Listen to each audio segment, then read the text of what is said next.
Hey guys, I'm back after like 6 months with Shinobi now. This is the backstory.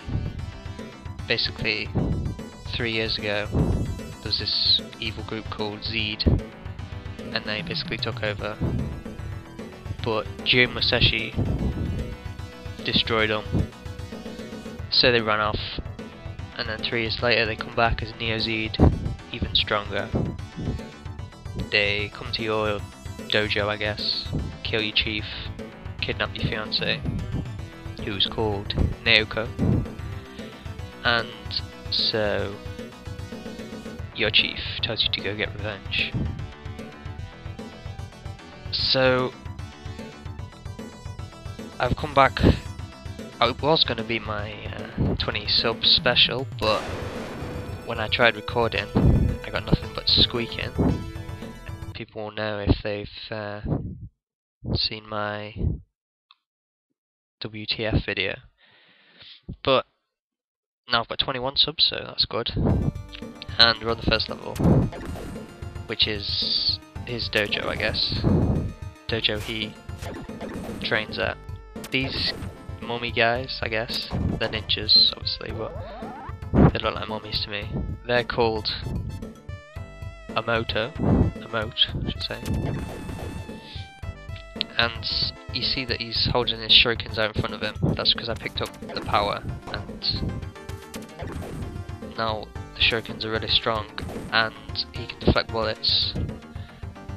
That guy called Kabuto, and the dog is Curl. No idea why. Those are bombs, obviously. These are shurikens. These smaller ones give you 5, these big ones give you 20.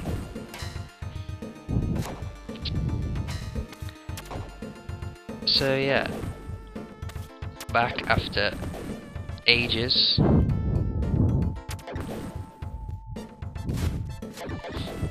One thing I've been wondering about this game, he's a ninja, but he walks so slow. I mean, he jumps pretty high,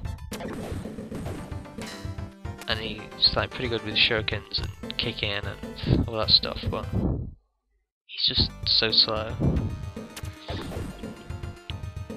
Now you've got to go through this crazy house with switches everywhere. I tend to try and get as many power-ups as I can, just because there's a boss, I think it's level 3, and if you don't have a lot of shurikens it takes freaking ages. Anyone who's played the game will know which one I mean. What you want to do here is come back, wait for this guy to come, because he deflects your shurikens unless you get in and kick him, or make him get his sword out of the way and shoot him in either the head or the legs. Regular shurikens he takes 2, or kicking him he takes 2 hits. With the power you can just kill him in 1.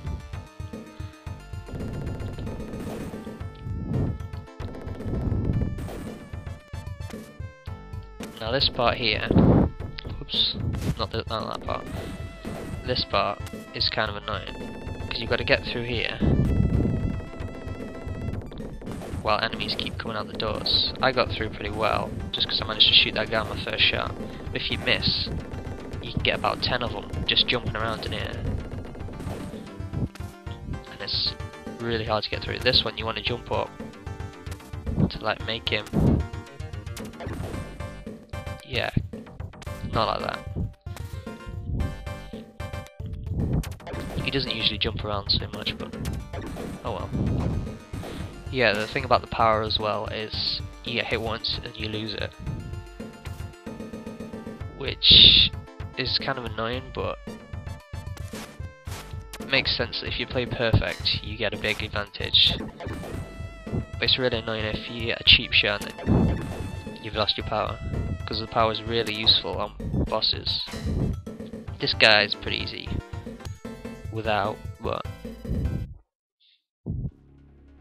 this guy's name is Blue Lobster.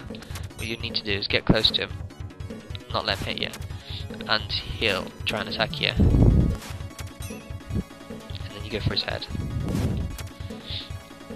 And what I'm doing is, I think that quite a few of my subs are English, so what I'm doing is playing the American version of the game, because there are changes in the bosses. So, just to show them off,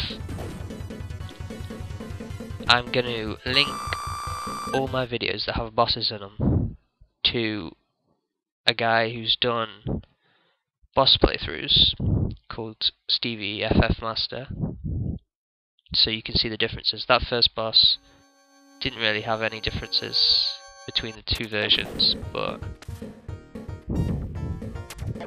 I'll put the link anyway. There's also a third version that they brought out on the Wii Shop channel. I think the only difference on there is one of the bosses, they changed colour. The reason the bosses are different is because of copyright. There's a lot of copyright bosses in this game, like, you'll see them later anyway. Stuff they could get away with back then, but they can't really get away with now. Well, they couldn't get away with in Europe, but they managed to get away with in America for some reason.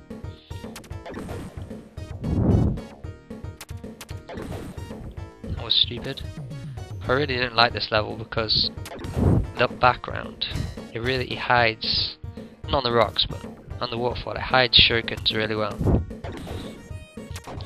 Oh, if you couldn't see what I did then, if you double jump and shoot, he fires 8 shurikens off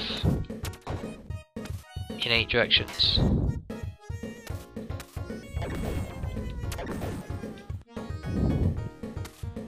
Like that.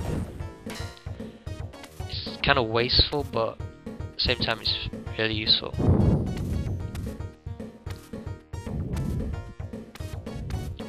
The thing about his double jump as well, if you don't do the highest jump you can, and you don't hit the jump button at the very top of your jump, you won't double jump. You can't do it on the way back down, you can't do it if you do a small jump. Here you can go across the streets or onto the roofs. There's absolutely nothing on the streets. I think there's 5 shurikens across the whole level, and there's loads of enemies and loads of bombs. On the roofs there's a few enemies, but there's a lot of stuff you want.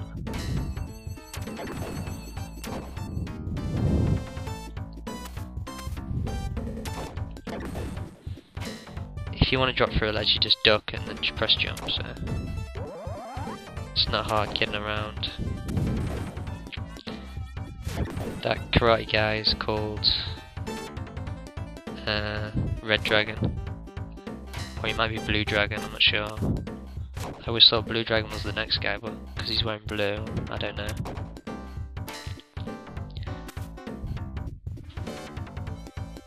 I think in this area you want to, when you jump, you want to shoot through there, because there's a guy there, and if you try and jump up, he'll shoot you straight away.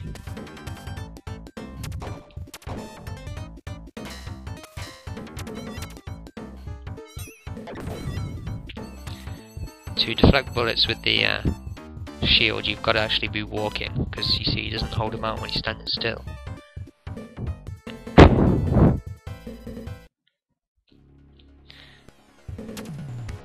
Second boss, this guy's called Shadow Dancer. With the power he's a hell of a lot easier, because you can deflect his bullets easier. Again, there'll be a link to Stevie's video. When you get him to that thing, you just want to keep shooting.